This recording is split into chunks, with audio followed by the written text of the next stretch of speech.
প্রত্যেক আরবি মাসের 13, 14, 15 এই 3 দিন রোজা রাখলে আল্লাহ রব্বুল আলামিন তার চেহারা, শরীরের স্কিন একদম দুধের মতো দবদবে সাদা হয়ে যাবে, অর্থাৎ অনেক সুন্দর হয়ে যাবে, একদম সাদা পরিষ্কার হয়ে যাবে।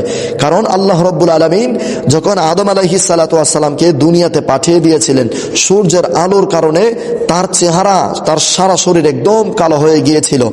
এরপর আল্লাহ রব্বুল আলামিনের কাছে দোয়া করতো সব সময়, আল্লাহ আমার আগের চেহারা ফিরিয়ে দিন, আমার সমস্ত শরীর সূর্যের আলোতে একদম কালো হয়ে গেছে, আমার আগের সৌন্দর্য ফিরিয়ে দিন।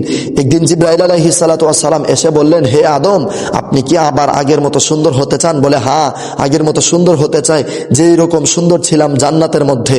তখন জিবরাইল আলাইহিস সালাতু ওয়াস সালাম বললেন, আপনি যদি আল্লাহ রাব্বুল আলামিনকে খুশি করার নিয়তে, আপনি যদি আল্লাহর সন্তুষ্টি অর্জনের জন্য প্রত্যেক আরবি মাসের 13, 14 এবং 15 তারিখ এই 3 দিন রোজা রাখেন, তাহলে আল্লাহ রাব্বুল আলামিন আপনার পুরো শরীর চেহারা আগের মতো সুন্দর বানিয়ে দেবেন।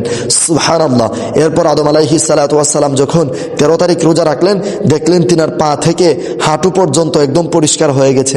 এরপর যখন 14 তারিখ রোজা রাখলেন, দেখলেন হাঁটু থেকে একবারে নাভি পর্যন্ত একদম পরিষ্কার সুন্দর আগের মতো হয়ে গেছে।